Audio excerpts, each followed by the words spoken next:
So there's this weird, I don't know, it's like we introduce a deception into the money. We start to lie about the money or how it works.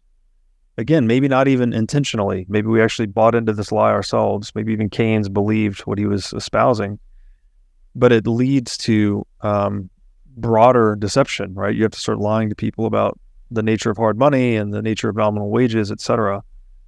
So it's a very interesting line, right? There's like this economic deception, but it leads to political deception, and it leads to, again, perhaps even self-deception. So it's just a strange dynamic.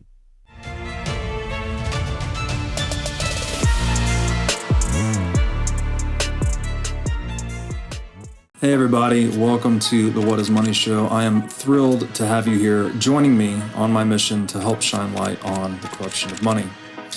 Now, if this is your first time listening to the What is Money Show, I strongly recommend that you go back to episodes 1 through 9 first, which lays a lot of the groundwork for many of the concepts that we explore on the show. These first 9 episodes are my series with Michael Saylor, and thousands of people have told me that this is the best podcast series they've ever heard, hands down, and that it was instrumental to their understanding of money and Bitcoin. So if you're looking to start a deep dive into the nature of money, I don't think there's any place better that you can start other than episode 1 of this show. Now, a little bit about this show and how it makes money. The What is Money Show is 100% sponsor based. So all of our revenues are derived from direct sponsorships. And I strive to be very selective about the sponsors that I work with, specifically only using sponsors that I use personally, and also choosing sponsors that have values which are well aligned to the values expressed on this show, such as freedom, education, self-sovereignty, etc. So what I'm going to do now is a few ad reads right at the top of the show, and then I'll do a few more ad reads in the middle. And I hope you'll take the time to listen to them, as again, these are hand-selected sponsors, and I think you'll like what they have to offer. Today's podcast is brought to you by In Wolf's Clothing. Wolf is the first startup accelerator dedicated exclusively to the Bitcoin Lightning Network. 4 times per year, Wolf brings teams from around the world to New York City to work with like-minded entrepreneurs, pushing the boundaries of what's possible with Bitcoin and Lightning. The program is designed to help early-stage companies achieve product-market fit, develop their brand, secure early-stage funding, and grow businesses that help fuel the global adoption of Bitcoin. So go to wolfnyc.com to learn more about the program or apply. Again, that's WolfNYC, WOLFNYC.com. I recently had a debate. I met this guy. He's 29 and he has an aerospace engineering degree and works in the aerospace industry. He was so smart. You know, I don't know if you have this, but like when I move through the world, not like I have my Bitcoin life, which is mostly solitary. And then I moved through MeetSpace and I drop hints in almost every conversation about how I feel about the economic system and about Bitcoin. But I don't steer the conversation there. I just drop hints when it's relevant. And if they pick up on it, then I'm excited and we can go from there. I just have to say something about this real quick. Yeah. When you first get into Bitcoin, I think you have your light bulb moment or your epiphany or your orange pill, whatever you want to call it. And I think a lot of people feel this impulse to want to share it, right? Like tell everyone, oh my God. And then over time, you kind of realize that most people are not ready for the Bitcoin message. You know, everyone gets it at the price they deserve, or you got to do the proof of work to understand it, whatever you want to say about it. You can't just rattle off a trope and then like incept the idea of Bitcoin into someone's mind. So for me and many others have shared similar experiences, over time you kind of back off, right? You stop trying to evangelize to those that may not be ready to listen. But what I've gotten into the habit of doing is just rattling off things. Like someone will say, oh, the price of steak has gone up so much in the past 3 years. And I'll just drop this little nugget and just let it linger without explaining it. I'll say something like, oh, well, that's what happens when you essentially counterfeit trillions of dollars. And they just look at me funny. I find that to be very entertaining, and hopefully just planting little seeds as I go, kind of like Johnny Appleseed with Bitcoin. Anyways, I just want to say that. Please continue. I do exactly the same. I was on a Spaces a couple months ago, and it was like the Spaces of people who had just discovered Bitcoin. That was like the theme of it. And one person was asking, how do you sell Bitcoin to your friends? And I would recall Andreas has been asked that same question, and he said, you don't. You just don't. I think when people like sense that you're selling, they just turn off. Yes. Everyone likes to buy into things, but they don't like to be sold to. Yeah. If you're hearing this and if you're got a head full of steam and you're really excited about Bitcoin, it's not your responsibility to convince your friends and loved ones. You don't have to get them onto the arc. It's not going to help. You don't have to sell them on it. You can talk about it. I'm not trying to embargo discussion. Yeah. But you don't have to sell anybody. It's just not necessary. There's also I met this. Sorry, go ahead. All right, let me say one last thing before you continue. There's also this element of striking when the iron is hot, like when Bitcoin's in a bull market, or when someone's getting censored in their bank or whatever. Like they're dealing with pain in the legacy financial system. I think those are like these windows of opportunity to sort of insert more of the Bitcoin message. Another window of opportunity is if you are articulate enough about what's currently happening with our debt spiral and why the government increasingly running deficits is going to lead to greater issuance of treasuries, and why greater issuance of treasuries is going to lead to a spike in yields, and why a spike in yields is going to lead to yield curve control, which is money printing.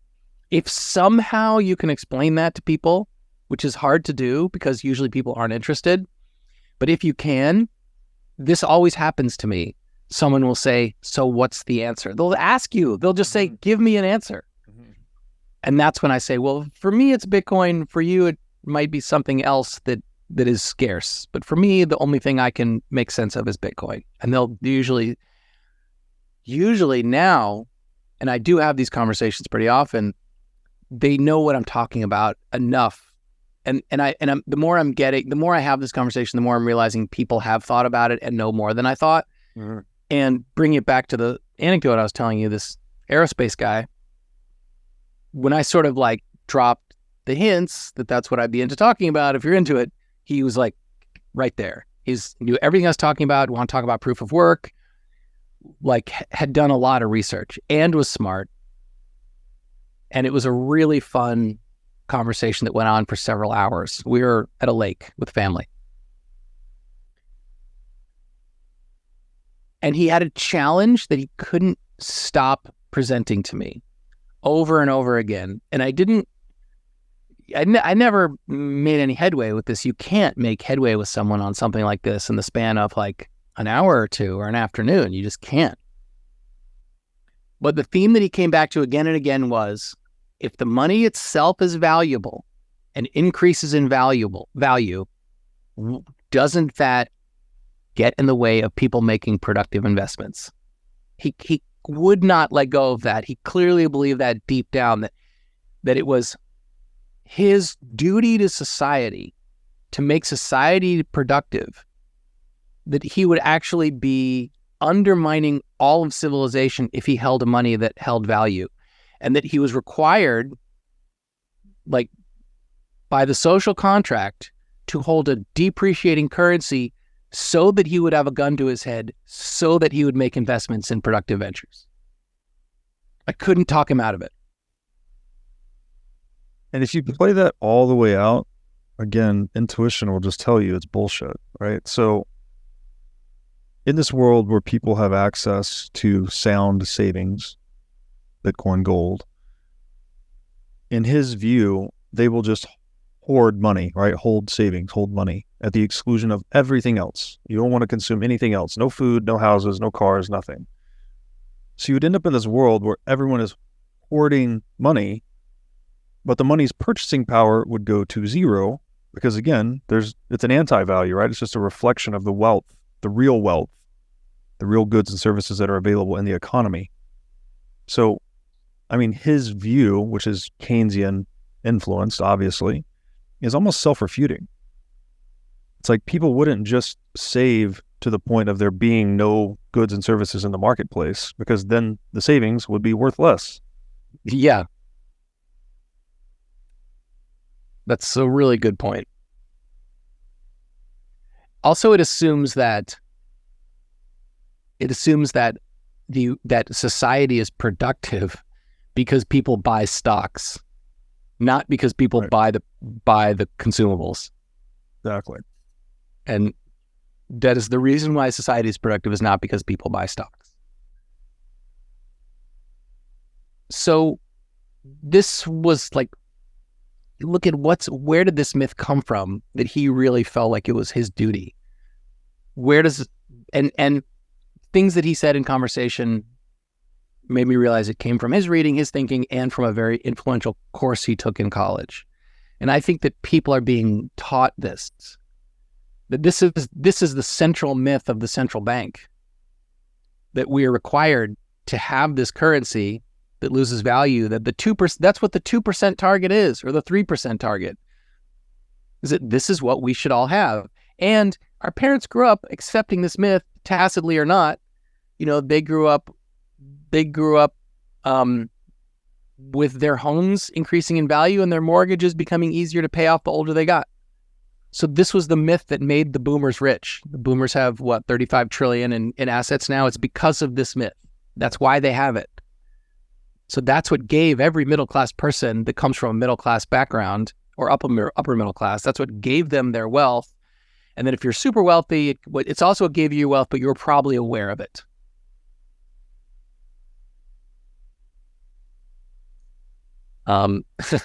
Initially, I had 7 myths for this second half, and the outline was going to get way out of hand, and I forgot to take the extra ones out of this. I wanted to recap them here. Just for fun, I'm going to tell you what was on the menu that I took off because we can't handle it.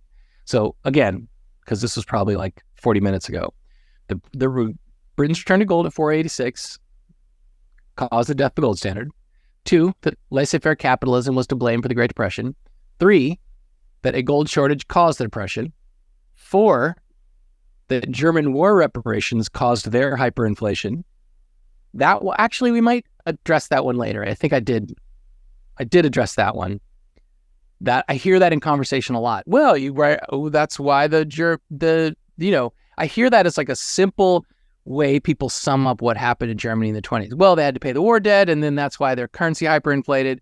That's not like necessarily a myth. Well, it's a myth, but it's like the way a semi-educated person can talk about the hyperinflation, and then also by default, that's why Hitler came to power.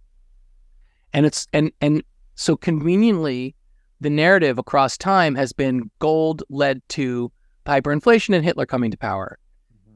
And that's linked to that Germany couldn't pay their war reparations. But, this is like, I think I handled this in a cursory way later on because it's too ginormous for what we have enough to talk about. That also German reparations hampered the financial recovery. I just talked about this just now. This is number 5, that war reparations got in the way of financial recovery and that led directly to Hitler. 6, more about Hitler. 7 and 8 kind of blew my mind. And I don't know enough, honestly, to really handle these, but this is I think what I think. Also, by the way, I don't know that I'm representing Palyi's view, but here's what I think Palyi believes, and I'm partially quoting, that the level of the money in the system is the chief determinant of price. It is not. That it's the use of credit has more to do with it than the amount of money. And I'll just stop there. That I think is kind of obvious, but maybe we'll cover it in the course of this conversation in other ways. And the last one, subtlety there too, that technically in many lexicons, let's say, the amount of credit counts as part of the money supply, right? So an expansion of credit is effectively an expansion of the money supply. Oh, right. Because our M2, for example, checking and savings deposits, they are credit. They're all credit. Right. Okay. Yes. Robert, I wanted to throw this to you. This is myth number 8. And this is probably the one time we'll bring this up unless it works its way back organically. But Palyi makes one statement, which is that non-monetary events cause credit inflation. That is a sentence from the book. Mm-hmm. So, and Palyi takes a hatchet to the quantity theory of money and kind of makes fun of people who are quantity theorists, that like somehow the quantity alone determines the price level. And I mean, at a very simple level, it is, you can imagine, you can understand what he's saying. If the central bank printed $70 trillion and put it in their bank account and never spent it, then yeah, more money exists and it wouldn't affect prices. Mm-hmm. So if the reservation demand for cash is at infinity and no one wants to spend it and people just want cash balances, then yeah, monetary inflation or quantity theory falls apart. Mm-hmm. Palyi's point is that non-monetary events cause credit inflation. And when I was trying to think about how to frame this, I thought about, this is something that you wrote about, that you brought to my attention, which was the mega political variables from sovereign individual. Mm-hmm. That there are forces greater than politics which shape the course of human institutions, and that they are topology, climate, disease, and technology. Mm-hmm. That those 4 things are so powerful that they're more powerful than any type of government, attempt to create a type of government, that they shape our history, and that they are essentially non-political variables, but they become political. And in that sense, I think Palyi is saying these non-monetary events cause credit inflation, that he sees the breaking of the gold standard as fundamentally an accident of history, that this world war came about right at the time of the Second Industrial Revolution, and war became a capital-intensive process that led to inflation of the money supply. It was like an accident outside of the monetary system. So I just wanted you to ruminate on that. Yeah, I mean, my view would be, so in general, prices are determined by supply and demand, right? How much is available, and then how much demand is registered on what is available. And by definition, anything that has a price is scarce, right? There is more demand for the thing than there is supply of the thing. Hence the reason people are bidding for it in a competitive marketplace and giving rise to a price. Mm-hmm. And so if you're saying that supply and demand are non-monetary events, which I would, yeah, they are, right? You could have demand and supply of things absent any monetary system. Mm-hmm. I would agree. But obviously when you inject new monetary units, you're redenominating the expression of that price in monetary terms. So you have presumably more dollars chasing the same amount of goods, right? So the price can change due to monetary events. But that doesn't mean beneath that is the reality of supply and demand. So I guess I agree, but then monetary events can also cause credit inflation, right? Because if you're, for instance, if you're debasing the currency, you're incentivizing people to borrow the stronger dollars and pay back the weaker dollars over time.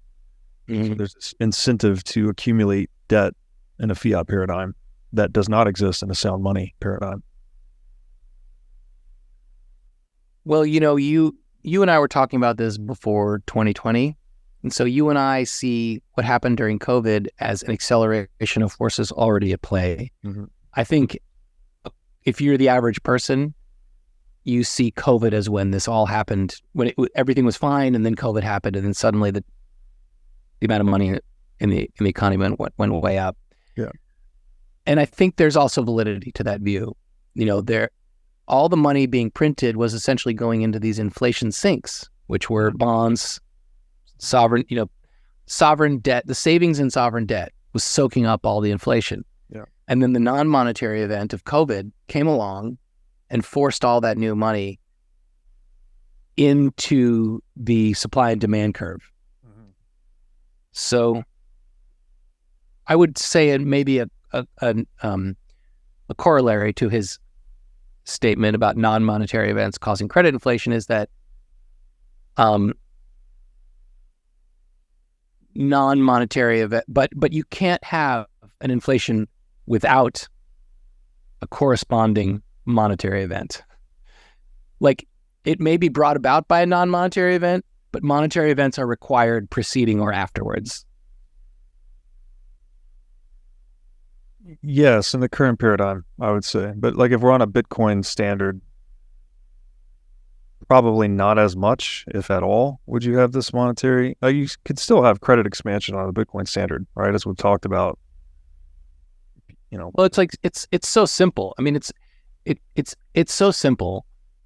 The government on a Bitcoin standard, if you have a responsible central bank or a responsible government that understands how Bitcoin works, then they will have a BRA, a Bitcoin revaluation account. They'll have excess Bitcoin in savings. And that excess Bitcoin in savings will give them leeway to step in a crisis. They can revalue their account. As long as their savings are excess, then you can be a lender of last resort to a point, not to infinity. So any institution that has a positive reserve over and above their expenses will be able to function as a net creditor when people need it. And all they need for that is for Bitcoin to increase in value. They buy it at the market price, then productivity increases, society gets wealthier, the value of Bitcoin increases at, say, 3%. And if they can manage to run a deficit for 27 years, then they've doubled their savings, because that's the doubling time for 3%. And now they're 110% funded and they can step in a crisis. So like that to me is a pretty simple answer to how you can still have a lender of last resort.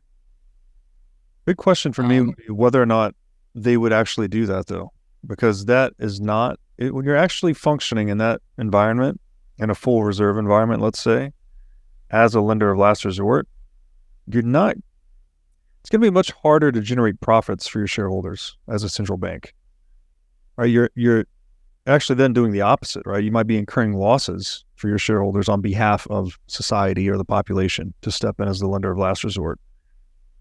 Not to say that it's impossible. You could still make good loans and be a lender of last resort, but in the fractional reserve paradigm, it's like, oh yeah, just print the money and dole it out, because you're not incurring loss, right? You're actually generating seigniorage revenues, and there's the new money you're creating. You don't bear the cost of that. Actually, the borrowers ultimately bear the cost of that. So I don't know how much of an incentive there would be internal to the central bank to function as a lender of last resort in a sound money paradigm. That's an open question for me.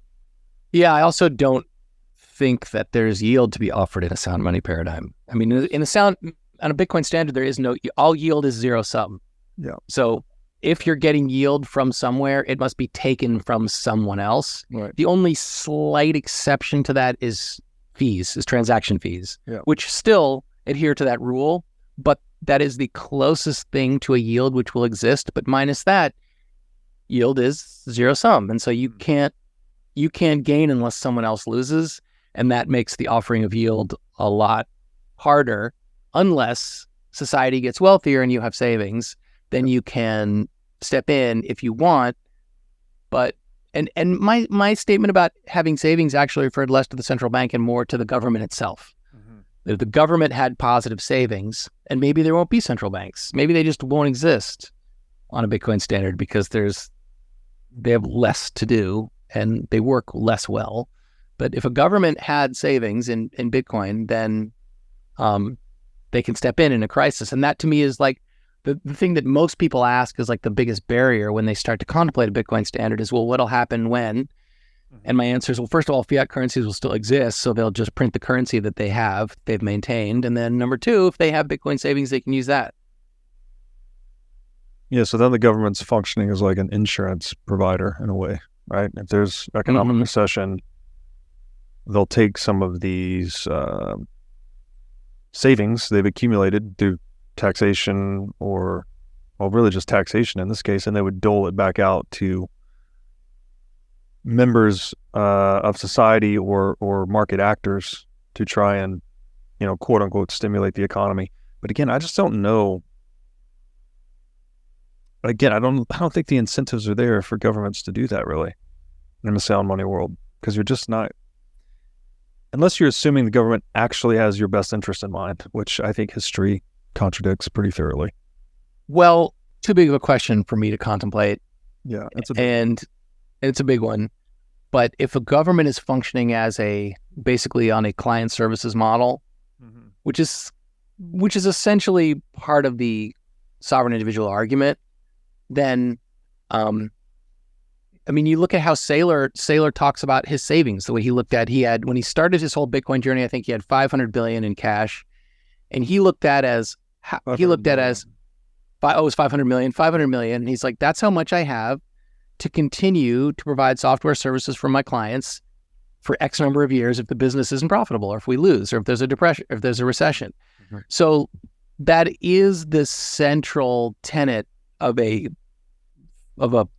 service provider. So if a government wants to be a service provider, I think that would be part of their advertising literature. Would be, we also have savings so that if there's a famine, we can feed you for X number of years. Yeah. Now I'd like to tell you about our sponsor, iCoin Technology. iCoin has just released a sleek new hardware wallet. It looks like a mini iPhone, a little touch screen and camera on it. The device has no Wi-Fi, no cellular connection, no GPS. It's a strictly physically cold hardware wallet. Like I said, it's got a high-res 3-inch touch screen. It's got a camera for air gapping the wallet. It's got optional Bluetooth compatibility. And it's really a brand new UI, UX experience for a hardware wallet, making it very accessible, easy to use, not intimidating. And as we always talk about on this show, the only way you can truly own your Bitcoin is by having it in self-custody. So you need a device like iCoin Wallet to truly own your Bitcoin. Go to iCointechnology.com today and use promo code Bitcoin23 for 30% off of this new sleek hardware wallet. So this myth stuff, I'm going to bring it back to the narrative. Again, the story of Twilight of Gold is really the story of the pound sterling and how sterling lost global reserve status slowly. It didn't happen overnight, but it happened slowly over the course of World War I, the 20s, the 30s, and then into the 40s. And one major event in them losing it was how they revalued the currency, and that is myth number one. Winston Churchill was Chancellor of the Exchequer in 25. That was like the beginning of his rehabilitation of his political career that led to where he ended up in World War II. But he was sort of wandering in the political wilderness, trying to rehabilitate his career, and then he got appointed as Chancellor of the Exchequer by one of his mentors, which is a big appointment. And Montague Norman, who we've talked about him before in the series, but he was the head of the English central bank, and he very much wanted to return to a gold standard, wanted England to return to a gold standard. And one of the most publicly effective people against the gold standard was John Maynard Keynes, who did not think they should return to gold. But Montague Norman and Benjamin Strong were for it. Strong was the president of the New York Fed, of our central bank of the United States. So this is just we've already talked about it a little bit, but to set the stage, the British pound had been trading free floating after World War I, and England actually paid the price for World War I and entered deflation to try to get their currency back up. They were like one of the few nations that actually did the responsible thing. And it wasn't like necessarily out of a sense of altruism. England really did need their currency to retain its prior value. And that's because I'm going to go through, I always want to skip to the end, but I kind of have to go through my notes to sort of tell the story. By the way, listen to chapter 12 of Lords of Finance, and you'll hear Norman and Strong in their correspondence talking about how they have this desire, this personal desire to reinstate the gold standard. And you get the sense that it comes from their own personal desire to control prices. And I mean, literally two men have a desire to control the price of money, the price of gold, and the price of everything for the entire developed world. And I think I would give them the benefit of the doubt and say that they probably saw it as beneficial for humanity. Mm-hmm. But if you pull away from it, what I see is two single humans desiring to affect the price of everything for everyone.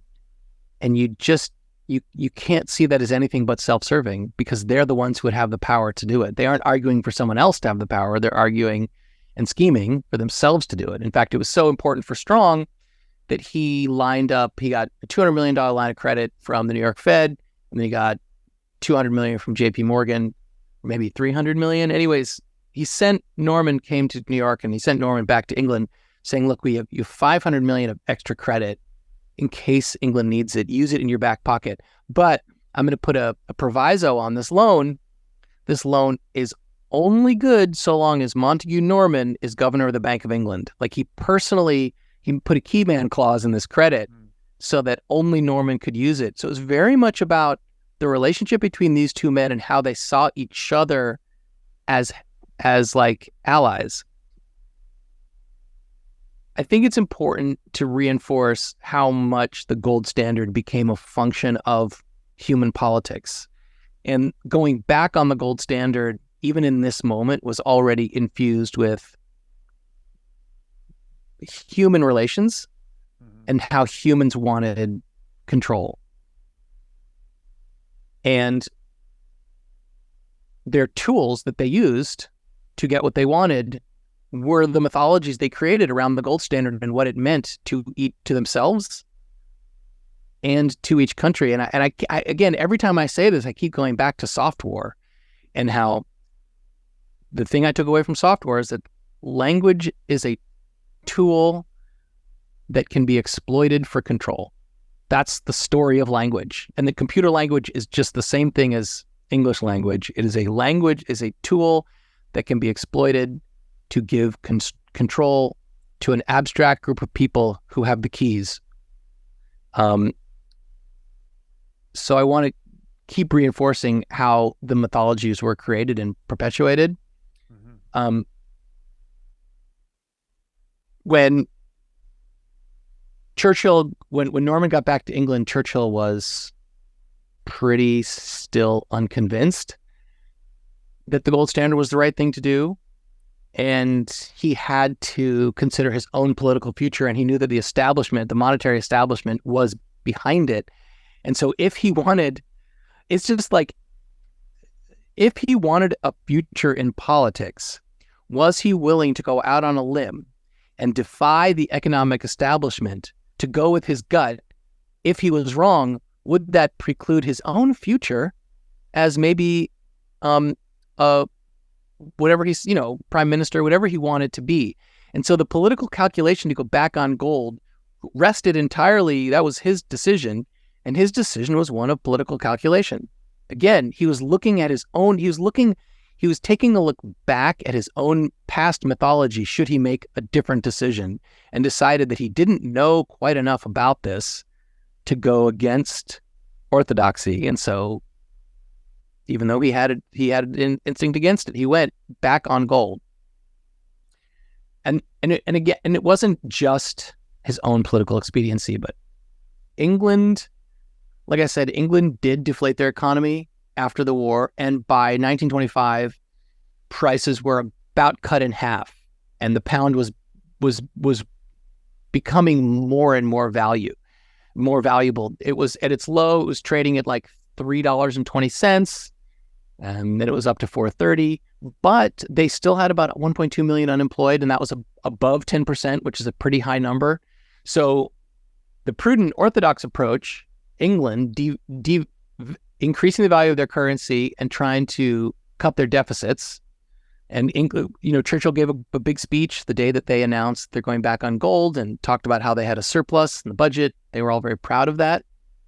And just by contrast, you had France, which had the highest ratio of casualties in World War I of any country, like ratio to population, the highest ratio of casualties after Serbia. Serbia was the highest. They were the second.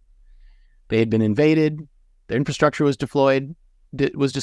France, they inflated their currency to get out of their problem. They took the easy way, and it also cheapened their exports. And their government, the French government, was on the verge of bankruptcy, but their economy was doing well in nominal terms, and their unemployment was really low. And so this gets back to what we talked about in like episodes like 2 of the series, which is that there's a game theory against, once someone introduces money printing, game theory works against anyone who tries to do the responsible thing. Mm-hmm. Because by comparison, if your competitors are printing money, they're going to be reaping the benefits of it in the short term. And if you're not, it's going to become a political liability for you. So after all the self-inflicted pain that England went through to restore the pound to the pre-war level of 46, it was still stuck at this like barrier of 10%, couldn't get up that last 10 to 20%. It was still trading at like 440. And they were trying to depress prices even further, just that last 10%. And the debate then, and this brings us to today, is what's that last bit of unemployment that we require to bring the currency back into line with where we think it should be? Again, today the debate is, should inflation be 2% or 3%? Even though it's a different framing, where the central bank is talking about their inflation target, they are talking about the value of the currency, and they're talking about how much pain or unemployment they need to engineer in order to bring the currency back. And this is exactly the same argument they were having. So while it seems like a really abstract, arcane, was it 486 or 440, it was no less abstract to them than, is 2 or 5 or 3% the proper inflation target for the central bank now? And again, they're trying to create an artificial peg, just like we're trying to create one of these. All these numbers are pegged to 2% or 3%. And if you go back to Groman's law, all pegs break. I think it's just instructive to go through the politics of what they're going through then, and then to see how history completely repeats itself. And there's a last reason why, and stop me because I know I'm going on and on here. That was good. If you go to, this is outlined on page 87 of Twilight of Gold, but from 1854 to 1914, Britain had a favorable balance of trade in total. However, from 1854 to 1914, the balance of merchandise trade was negative, which means that their imbalance was made up for by income from non-merchandise industries like shipping, warehousing, insurance, and banking. And so England's success as their economic viability, and especially in a hard money regime, was totally dependent on London's position as the international center of finance. And so restoring the value of sterling was critical after the war to Britain surviving as an economic powerhouse. And again, put this in the context of essentially myth making. To ensure confidence in the currency, Britain had to say, no, it's just as strong as it was before the war, so you can trust us, so that we can continue to balance our trade by these invisible industries like banking and insurance. The numbers created the myth. And again, to bring it forward 100 years, what I'm talking about in England was they had a financialized economy. Does that ring a bell? Because it should, because that's what we have in the United States. And that's why these numbers create the mythology, which create the power. So restoring gold at 486 US was totally critical for their reputation as the center of the world settlement system. And it couldn't function if there wasn't confidence in it. It's a glaring similarity to where we are today. Yeah, there's a lot of things that jump out to me. Or one, just earlier, you talked about the key man risk, right? That Key man clause. Yeah, the key man clause. We often talk about key man risk inside of when you're buying and selling businesses, investment banking and whatnot. They often talk about key man risk, where it's like, okay, this guy or this guy's group of people, whatever, they're so important to the business that if we lose them, the valuation of the business would suffer, significantly. And so this whole idea of really any centrally planned or fiat monetary system that almost has inherent key man risk, because you have so much power concentrated in so few hands, that's just a weakness of the system, like an inherent weakness. Whereas you look at something like gold or Bitcoin broadly, they don't suffer any key man risk, right? It doesn't matter who comes into power, goes out of power for gold, right? In terms of it being a good money, or Bitcoin in terms of it being a good money. So I guess what I'm trying to say, there's just a system, a gold system or a Bitcoin system is just inherently more robust in that it does not suffer from these key man risk. And then the other point you made here about the numbers being used to drive the myth making or the narrative. I had a mentor that I worked with for a while when I was doing CFO work, and he had this phrase that he who controls the model controls the narrative. So like whoever's presenting at a board meeting, let's say, the numbers, we like to think that numbers are very objective and they don't lie, but you can selectively present different aspects and different numbers to support any narrative, right? So there's always this subjectivity that comes through the presenter, let's say, that they can emphasize and de-emphasize different aspects of the business based on what numbers and models they choose to present. Well, it's like, this brings us, this is what CPI is. CPI is a narrative, and we're going through all kinds of crazy maneuvers as a society and as an economy around this CPI model. And I actually don't believe there's no value in CPI. There is some value in it, but I think there's a massive tug of war in what CPI means. And when you're in a world where 4.86 is success and 4.4 is failure, and I mean that literally, then you're in a world where CPI might give you some really valuable broad information, but the battle is being fought over 2.5 versus 2.7. These small, being able to claim victory over these small changes in a number really, really truly do give he who holds the model. What did you say? He who controls the model controls the narrative. Yeah. This is why I think this story of the repricing of the British currency is like the perfect analogy, as if we need an analogy. Like, it's so plain today, we don't need analogies, but it is a good analogy. We're talking about the gold standard. To that point too, CPI is a narrative, right? Yeah. The narrative itself is also tweaked, right? The 1980s calculation of CPI does not equal the 1990s, does not equal today's. Right. So that metric is always being changed or re-rigged to suit support of whatever the narrative is. Or I guess that model, I should say, is being re-rigged to support the narrative. And on the flip side of that, unemployment too, right? They're trying to manage CPI within the boundaries of a target unemployment rate. That's a narrative too, or that's a model, right? Because unemployment has all this wiggle room, right? Yes. If they've been out of the labor force for 6 months, are they still part of unemployment, or are they are they shifted out of that metric into the, outside the labor force or not seeking a job, whatever the term they use. So there's all this arbitrariness, I guess, inside these numbers that are represented to be objective, right? Like CPI is a subjective number, unemployment is a subjective number, but that obfuscates the truth that those metrics themselves are changing over time to suit the narrative that's being pushed.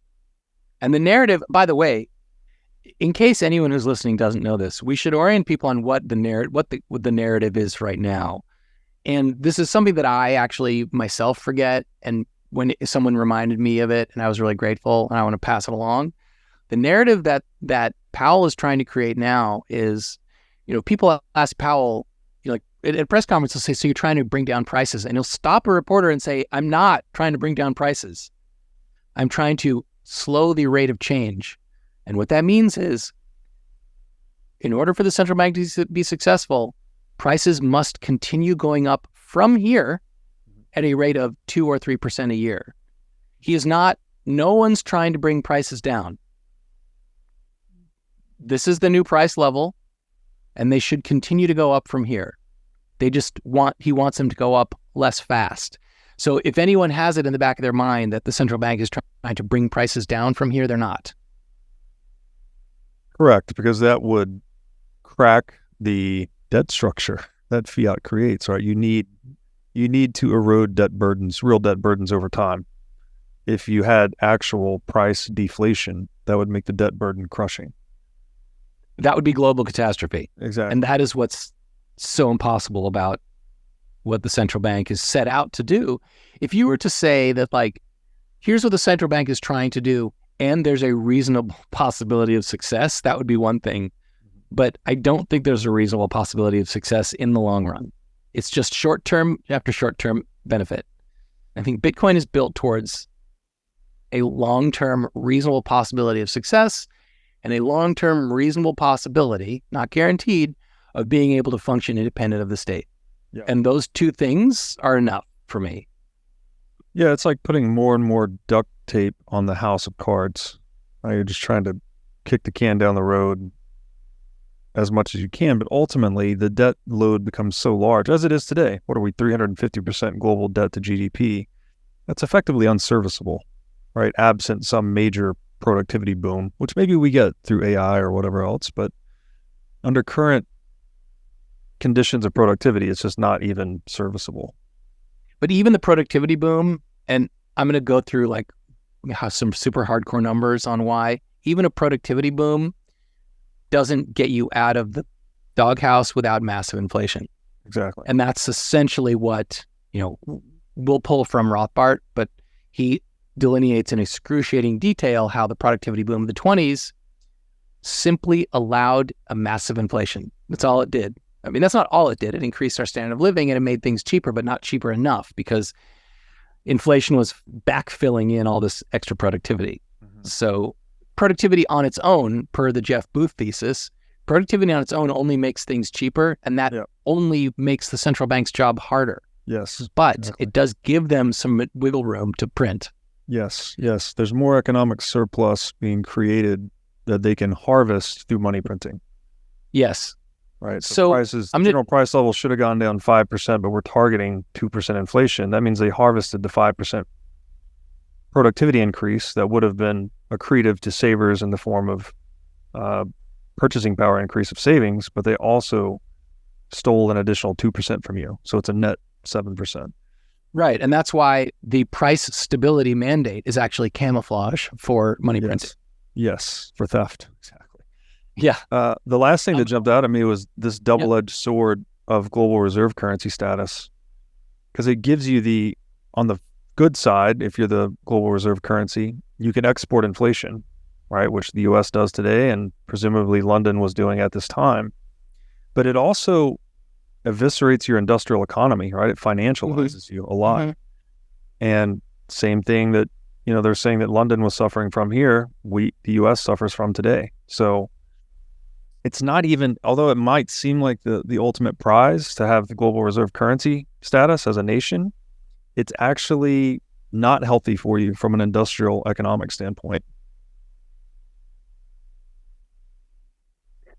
I have trouble sleeping a lot, and I have taken it as like, I know that choosing to overvalue your currency and financialize your economy hollows out your industrial base, but I cannot keep it in my mind. I can't keep it in RAM as to what the chain of events is.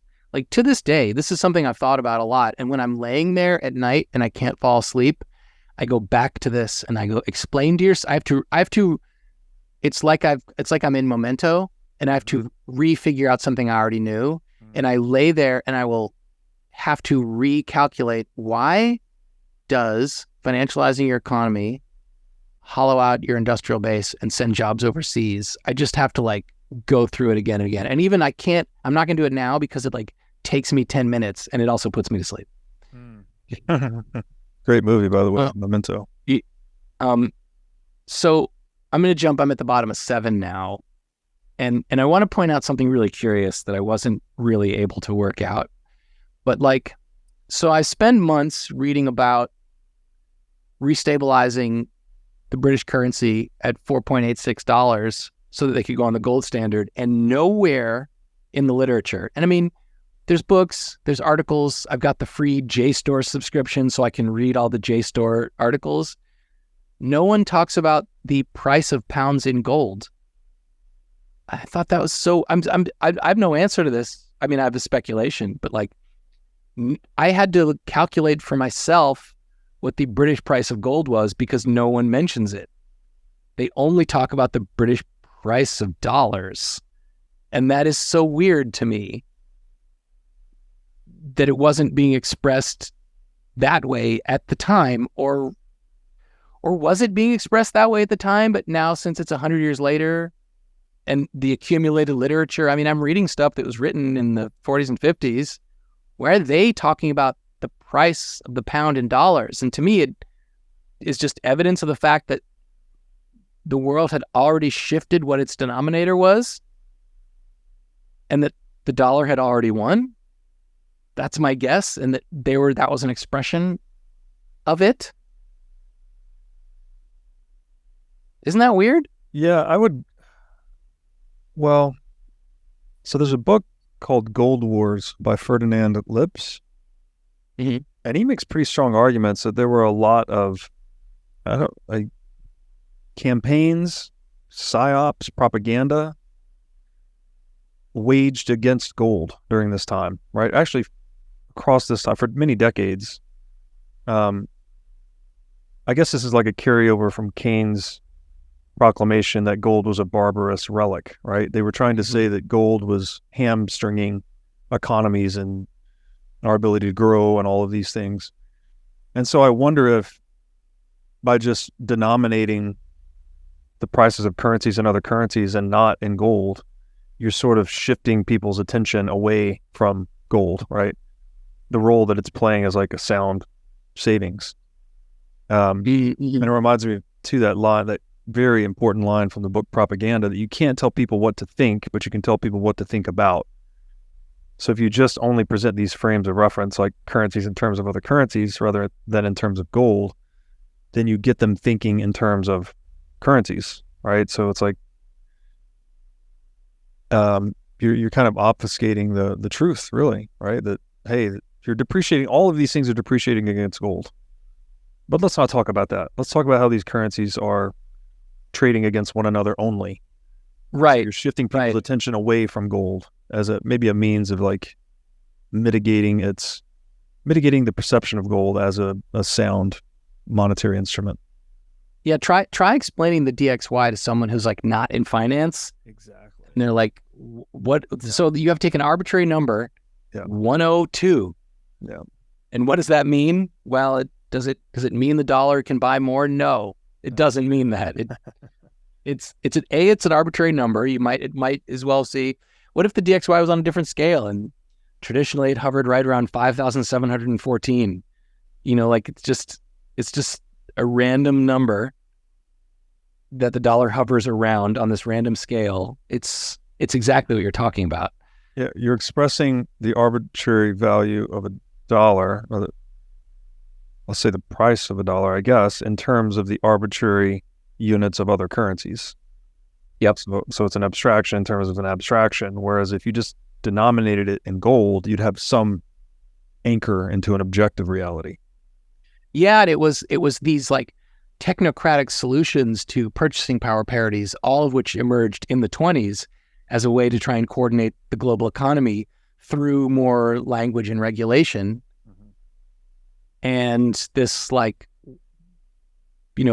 our currency versus yours. I mean, partially the US did stay on a gold standard during the war. And so the dollar, when they were talking about the pound at 486 a dollar, they were by proxy talking about gold at that time. Mm-hmm. Gold still was at $20.67 an ounce. And so that might be partially a reason. But again, I would argue the U.S. was on a partial gold standard, right? Because this is post 1933 Executive Order 6102. So private ownership and trade in gold was largely interfered with, to say the least. Well, I'm talking about in 25. Oh, in 25, sorry. Yes, correct. Still on a gold standard at that time. And in 17 is just a figure. In 17, the U.S. ratio of gold to Fed note and deposit liabilities is 84%. So like we were highly solvent at that point in time. Yeah. We were the ones to compete with in terms of monetary confidence. Mm-hmm. Now I'd like to tell you about our sponsor, Wasabi Wallet. With Wasabi Wallet, you can receive, send, and store Bitcoin privately. In Wasabi Wallet, your transaction history and wallet balance are completely hidden. Wasabi Wallet is easy to use, all of its privacy features are built in by default, and it works with any amount of Bitcoin. Wasabi users can make CoinJoin transactions together with BTC Pay server users or Trezor Suite users. For BTC Pay server users, they can make payments directly inside of a CoinJoin, and for Trezor Suite users, you can make CoinJoins directly on a hardware wallet. These features result in fee savings and security improvements for both sets of users. So go to wasabiwallet.io today to download the state-of-the-art Bitcoin privacy wallet. Anyway, here we are at myth number 1. And I'll just read from the book. Palyi says, during the Great Depression and ever since, a myth took hold of the economist's imagination. The Act of 1925, returning to gold at the pre-war value, achieved the status of a deus ex machina that not only kept as many as 1.2 million British unemployed throughout the rest of the 1920s, but somehow brought about the subsequent downfall of the gold standard. In the hearings of the Macmillan Committee in 1931, a union leader, Ernest Blevin, blamed the return to parity for the general strike of 1926. Reginald McKenna argued that it forced Bitcoin into a 5-year-long deflation of the money supply. In reality, pardon? Britain into a 5-year. You said Bitcoin. Oh, I see a B and I just say Bitcoin. Thank you. Yeah. It forced Britain into a 5-year-long deflation of the money supply. In reality, the tremendous growth of the money supply in 1914 to 1919, including time and saving deposits, had left behind a volume of pent-up purchasing power, and that was the major disturbing element in Britain's financial picture. And the money supply rose further during the second half of the 20s. Let's look more closely at this viewpoint. Financially, devaluation would not have brought relief either to the exchequer or to the capital account of the payments balance. the 850 million war debt to the United States plus 400 million, these are in pounds, to other nations had been contracted largely in dollars. What he's saying is he's explaining why devaluing the currency 10 to 20% wouldn't have helped them at all. And the reason is they accumulated 1.2 million pounds of debt, worth of debt, but it was the debt was denominated in dollars. So if they devalued their currency, it would only make their debt harder to pay. And so this is why this echoes the problem we have in the world right now, which is all these countries race to their own QE and devalue their currencies, their debts, largely denominated in dollars, we're having the same problem, those become unpayable. And this is like, this is where Brent Johnson's milkshake theory comes into play, that this dollar super spike will in fact be fueled by inflations happening around the world. Mm-hmm. But this next passage, it presents like another part of the conundrum that we face in the U.S. today, but again, it's felt by England in 1925. So what I just explained was why devaluing wouldn't help them from paying off their external debts. But now there's an internal portion to this. On the other hand, by sterling devaluation, a lightening burden of the 1.825 million British credits to allied countries. I said it was 1.2 million to the U.S. This is to all allied countries in total is 1.8 million pounds.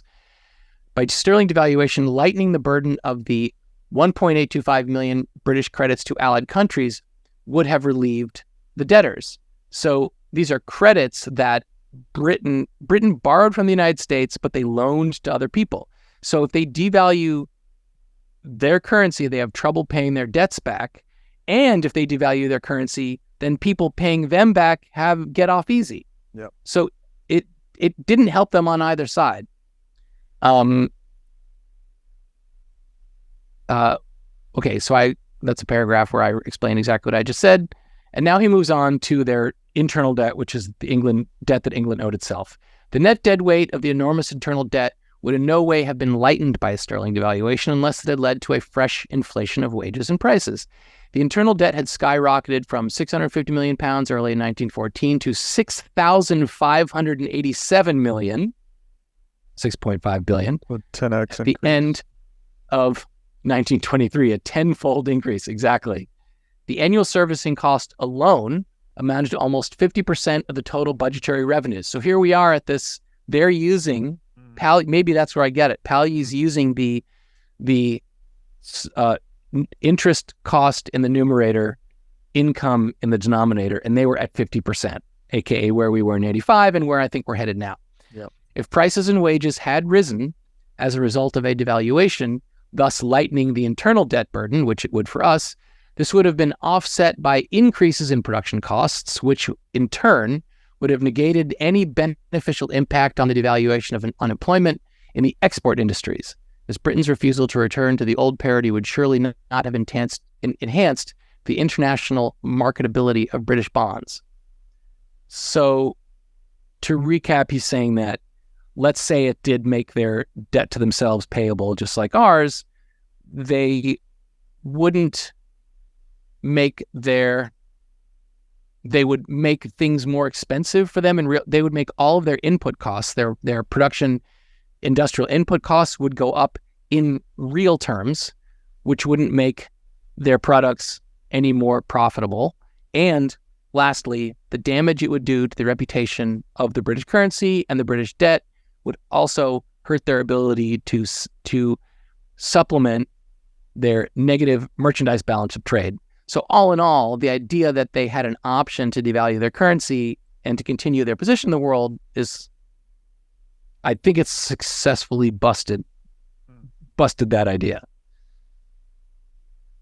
But you think about what's the value of this myth and who stood to gain from the idea that returning to gold at $486 pounds to dollar was responsible for the financial calamities to come, and there were. I'm going to read even more from the book, and this is by the way, this is a super long chapter, and this is one of the rare chapters in a book that's at times hard to follow because there's so many numbers and figures. This is like the one place where he really, he gets emotional and uses an exclamation point. Like that, Palyi using an exclamation point is basically like him sobbing openly on the page. And he talks about people and their feelings and their politics. It's one of the rare places where the writing becomes emotional. It's not like it's thorough all of a sudden, but it's something different. And so I had planned to read this. I'm going to read it. If I get bored or if it seems dumb, I'll stop. This is page 101, and the section is called Social Justice versus Gold. Anything you want to say before I launch into this? No, I think this is good stuff. I think a good passage here too. So I think we should read it all. Britain's gold standard that emerged in full armor by 1926 had been shaped to the pre-1914 pattern. In form, it was the identical institution, but with, quote, embellishments which revolutionized it. In any case, the spirit was not the same. One is reminded of Alexis de Tocqueville's dictum that the operation of an institution depends on the minds of men who run them, rather than on the laws by which they are regulated, bit 300. I would to God that I believed more in the omnipotence of institutions, exclamation point. I would have higher hopes for our future, because chance could, on some given day, then allow us to fall upon the precious piece of paper that would contain the prescription. But alas, it is not so. And I am thoroughly convinced that political societies are not what their laws make them, but what they are prepared in advance to be by the feelings, the beliefs, the ideas, the habits of heart and mind of the men who compose them, and what native disposition and education, think about the aerospace dude, made these men to be. Men's attitudes toward the institution of the gold standard had changed. The war and its aftermath had undermined the belief in the automatic and beneficial self-regulation of the free market system, of which the gold standard and its mechanism were an essential ingredient. It came increasingly under the fire of critics. Was it really necessary, they argued, to strangulate a business upturn in order to protect the gold reserve and the currency convertibility? Likewise, the ubiquitous vested interests in cheap money, price inflation, and fluctuating exchange rates contributed their share to circumvent the protection of creditors and savers' rights, a protection which the gold standard implied.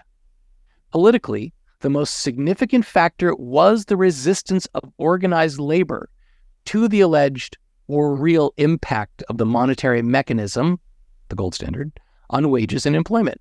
In Britain, the restored gold standard's future was imperiled from the outset, not by any shortage of gold, but by a surplus of coal and cotton yarn.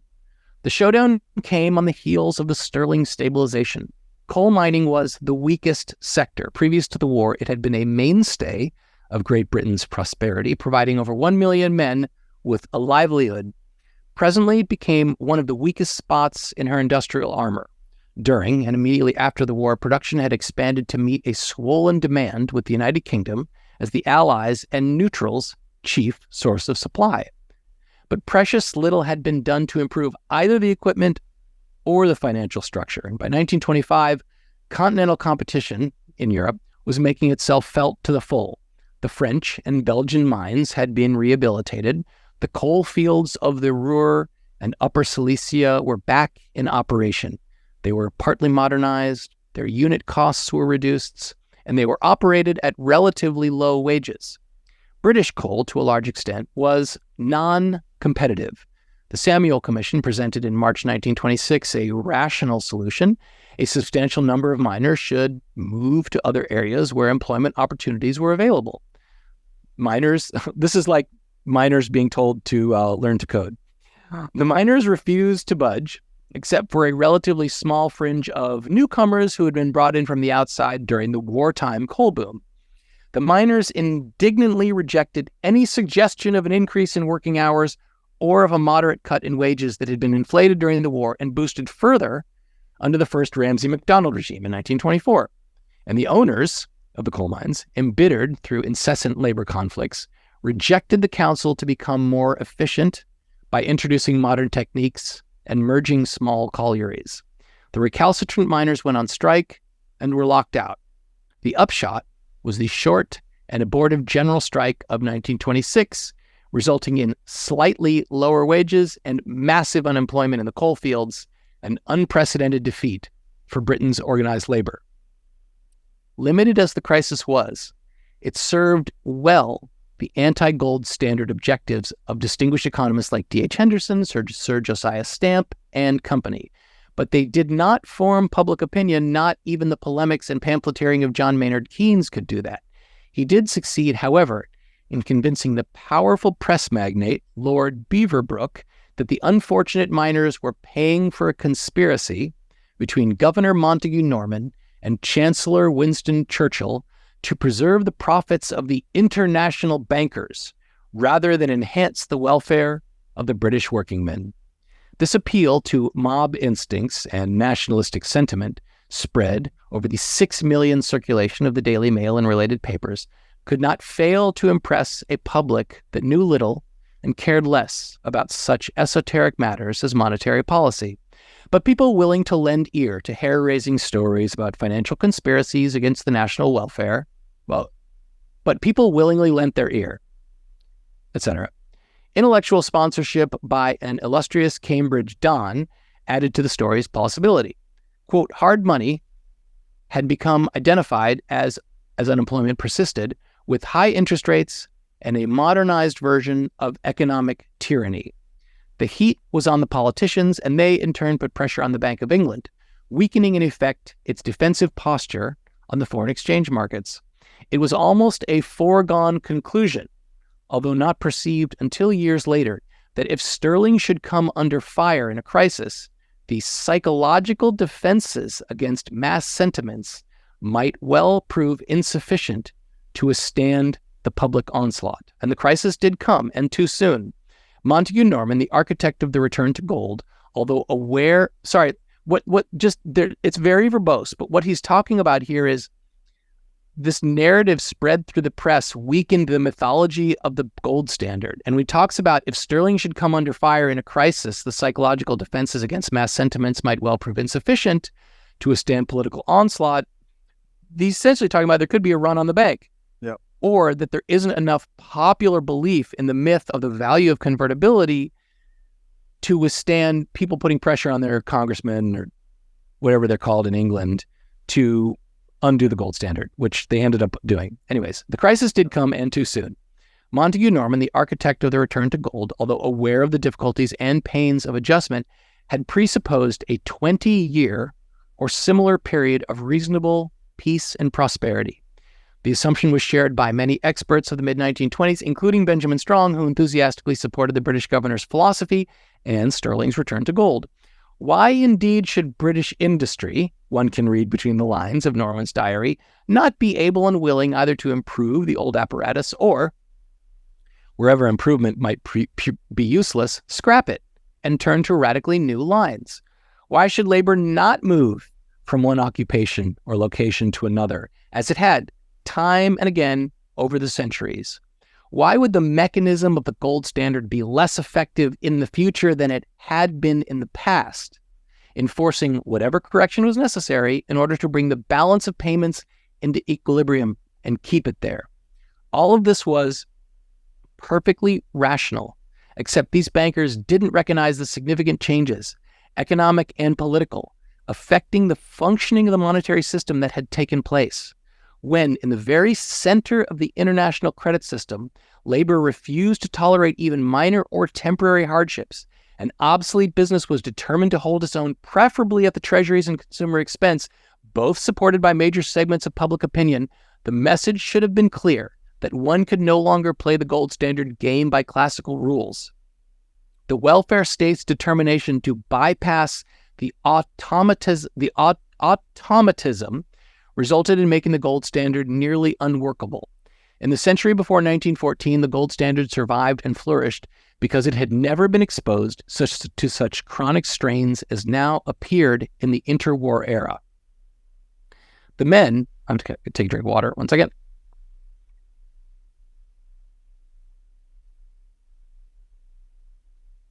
The men primarily responsible for Sterling's return to the old parity were not reactionaries, insensitive to the sufferings of their fellow men, nor did they consider unemployment an incurable disease, as one of Norman's biographer, Andrew Boyle, has insinuated. They believed in progress and saw competition as its driving force, and not in preserving frozen vested interests by fiscal tinkering, aka subsidies, or by cheap money at home and foreign exchange dumping abroad. Everyone's brains should be burning with like, oh my God, is he talking about present day? Okay, going back to the passage. Thinking in terms of sustainable wealth creation, they rejected policies. This is the bankers. He's talking about the bankers who wanted the gold standard. Thinking in terms of sustainable wealth creation, they rejected policies of a beggar your neighbor kind. Imbued with the outlook of 19th century economic liberalism, their attention was focused on people's real income and not nominal wages. Brought up in the spirit of classical, ideals-free enterprise and individual responsibility, they were deeply suspicious of the direction in which the managed money advocates were driving, consciously or otherwise. Keynes, by contrast, had a clear vision of the political realities of the rising power of labor and of its mentality in a time of falling prices. He stated his position in aggressive and ambiguous terms in the Tribunus Populi in the paper. Quote, this is Keynes. On the grounds of social justice, no case can be made for reducing wages of the miners. They are victims of the economic juggernaut. They represent in the flesh the fundamental adjustments engineered by the Treasury and the Bank of England to satisfy the impatience of the city fathers to bridge the moderate gap between $440 and $4.86. They, and others to follow, are preaching that moderate sacrifices are still necessary to ensure the stability of the gold standard. And Palyi continues after this. The slogan, social justice, has often served to disguise totalitarians from Moscow to Buenos Aires. It was used in the 1920s for many purposes, legitimate or otherwise, but outside France, scarcely if ever, in favor of widows and orphans living on fixed pensions. Keynes never explained the meaning of this emotion-laden term. It comprised the policy objectives he had adopted, especially stable nominal wage rates. At the time, it had served well to create the impression that any reduction of nominal wage rates, even after they had spurted ahead of productivity, as in 1924, would force workers into a miserable condition. It is interesting in this context to note the judgment of a true social reformer, a woman of great scholarship and perspicacity, who was not motivated either by shallow sentimentality or political opportunism. Writes Beatrice Webb, there must be a scarcity of political constructive minds if J.M. Keynes seems such a treasure. I think his love marriage with the fascinating little Russian dancer has awakened his emotional sympathies with poverty and suffering. But he is contemptuous of common men, especially when gathered in herds. What Keynes might achieve is a big scheme of social engineering. He might even be called in to carry it out, but as an expert and not as a representative. Beatrice Webb, the passionate socialist, was equally critical of others who, like Keynes at the time, implied or asserted that the prevention of unemployment was an easy and rapid task instead of being a difficult and slow business, involving many complicated transactions and far more control over capitalist enterprise than anyone has yet worked out. Keynes had his own approach. It must be assumed that he was familiar with the unhealthy conditions prevailing in certain branches of British industry and probably aware of the fact that rectifications, however painful, were unavoidable. If he failed to mention them, it was for his own reasons. Temperamentally, exuberant and self-reliant, he was a man of action, immediate action, with an extraordinary flair for voicing the common man's inarticulate longings and for the showmanship of paradox. Undeterred by classical traditions, which emphasized real wealth as against monetary concepts, he turned to the monetary, aka credit machinery, as being the natural lever to revamp the economic process with a minimum of resistance and complication. It was the one lever with the aid of which he thought the painful industrial readjustments could be avoided. I'm not done. The Norman Keynes controversy should not be over-dramatized, yet they were the chief protagonists in the conflict of the two schools of thought, the most distinguished representative of one side and the other. Norman stayed in the background, preferably hidden behind the high walls of Old Lady Threadneedle Street, whereas Keynes stood in the glare of maximum publicity. There was much written about this colorful intellectual struggle, but one essential point seems to have been overlooked: their community of interest. Both understood from the outset, better than most of their contemporaries did, that the war had deprived Britain of her basic strength, her strong position as the international merchant and banker. The question was, what role should Britain play from now on? Keynes's idea was that the United Kingdom must withdraw into itself, as it were, and try to make a good living by intensified and managed domestic expansion without any major adjustments, which might imply capital losses and unemployment, which is, by the way, it's what Trump ran on. The idea had a strong appeal to the masses. Norman's concept was different. As he saw it, the United Kingdom had been so weakened as to be no longer capable of standing on her own feet.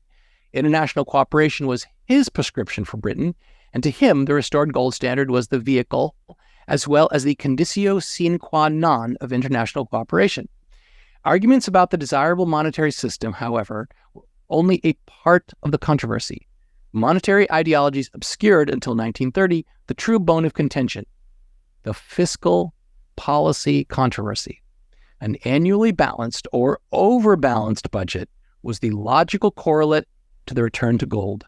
Solving the unemployment problem by fiscal techniques, unbalanced budgets, became Keynes's chief objective in the Depression, and by 1936, he was to provide the general theory to underpin fiscal policy in the following 3 decades and longer: the ideology of deficit financing.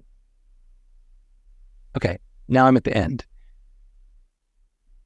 There's no better way, I can't put it in better terms than what Palyi writes in terms of how humans, aware of the facts, twisted the realities into a myth which served their careers.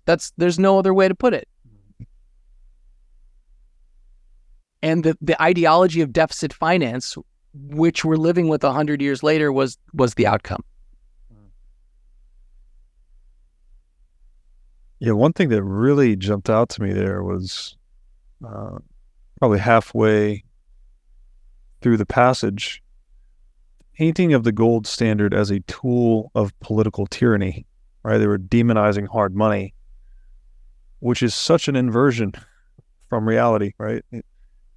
You're talking about a gold standard, right? Something that the supply of which is inherently apolitical, right? That politics can't really change the supply of gold. That's what makes it a good money in the first place. The fact that it's neutral in that sense. The supply issuance is neutral or agnostic to politics, we might say. Yet it's being represented here as the opposite, right? It's being used or wielded as a means of tyrannization. And so it's amazing to me to what lengths people will go to deceive others and perhaps even themselves to support these narratives, right? Whatever, or to support their career, as you said. And yeah, it's just very interesting. And then there's one excerpt I'll reread from the excerpt you read. Yeah, that sort of supports this. There's so many points in this where I felt like stopping and being like, we should talk about this. Yeah, because it's so rich. I think this is commentary on Keynes. It was, quote, undeterred by classical traditions which emphasized real wealth as against monetary concepts, he, as in Keynes, turned to the monetary/credit machinery as being the natural lever to revamp the economic process with a minimum of resistance and complication. It was the one lever with the aid of which he thought the painful industrial readjustments could be avoided. So, and this is very where it's insidious in a way, because you can sell these nominal concepts to the public much more easily, right? Keep your nominal wages the same or increase them. that no matter what's happening to the purchasing power of the money that's being expressed in, that's much easier to sell to the public, right?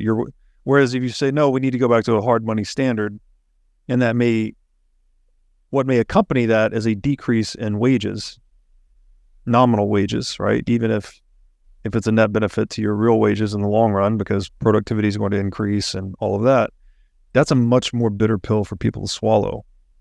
So it's like Keynes is able to use the narrative that is more popularly acceptable to insert his own ideologies, which gets us into the ideology of deficit financing, which is a self-deception we're still living with today, right? That the government can print money and produce losses ad infinitum, and this goes all the way and perhaps even culminates in things like modern monetary theory.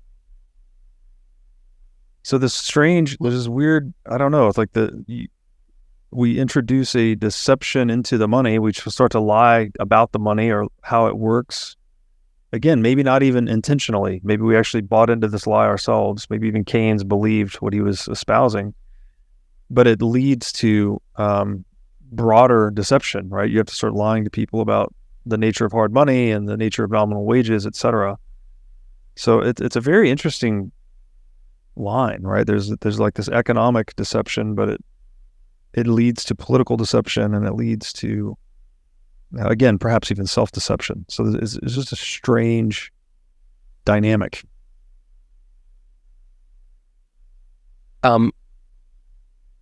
I think it's also significant to point out that they were on the cusp of fixing the system, and vested interests intervened to put them on a different path. And if you look at where we are today, bringing it back to today, I don't actually. Powell can't fix the system by raising rates, because raising rates will bankrupt the U.S. government, and bankrupting the U.S. government isn't possible. So he's already fucked. But we're at a place where I don't think there's another move he can take. At every point in these inflations, there are people who step in and try to fix it and start making some progress. But progress eventually means someone having to accept lower prices, either for labor or for goods. Right. And that's when, as Palyi says, inflation creates allies of inflation. Exactly. And that's it. So here they were trying to go back on the gold standard, trying to fix, trying to escape the tyranny of credit expansion. Yeah. And like really compelling myth makers stepped in with a self-serving mythology telling miners that you shouldn't accept just because this is, again, why when you see people arguing over like small differences in numbers, he's saying it was a cabal of British bankers trying to bring the pound back at 486, and that's why miners don't need to accept a diminution in their pay. He's creating this twisted narrative. I mean, look, it's even like he probably knew he could get that published. Just the urge to get published is enough to make you write something that's publishable. So that's probably why he wrote it, because he knew it was clickbait. He knew that people would read it. And here we are. It worked. And it just speaks to this whole thing. Like, we keep talking about numerator, denominator, but people are just easily deceived by nominal values, right? Yes.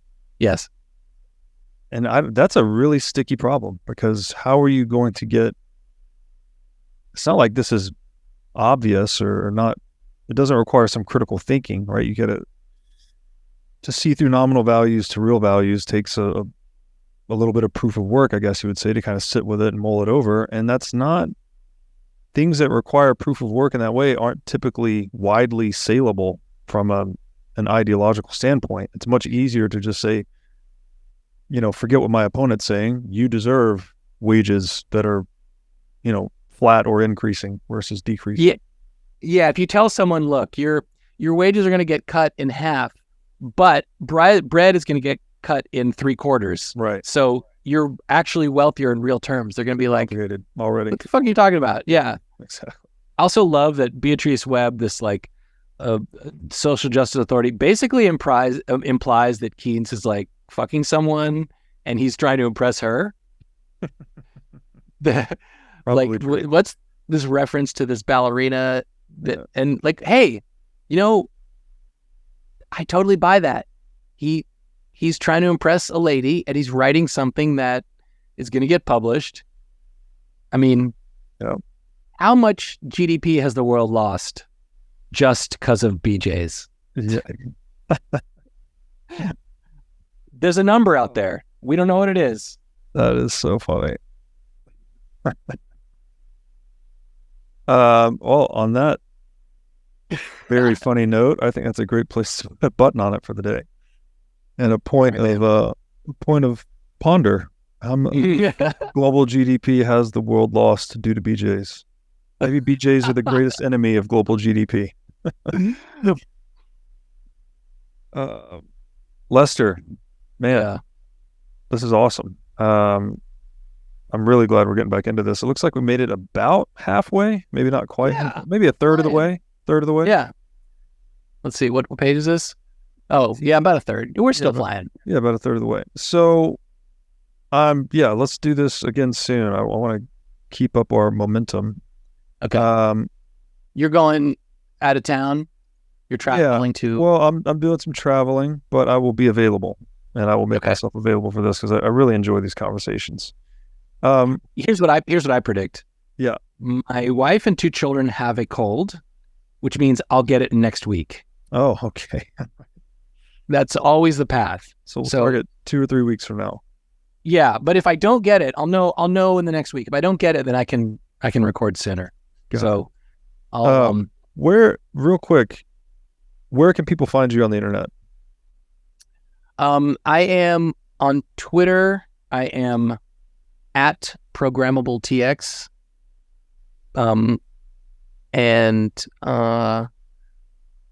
That's pretty much it. I'm on Nostr as well. You'll see my Nostr. I'm ProgrammableTX on Nostr as well.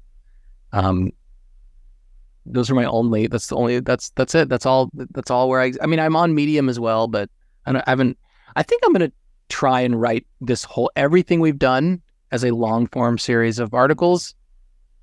But the answer to your question was simple, and I made it longer. I'm at ProgrammableTX on Twitter. Perfect. Okay. I will be in touch, and we will do this soon. Okay. All right, man.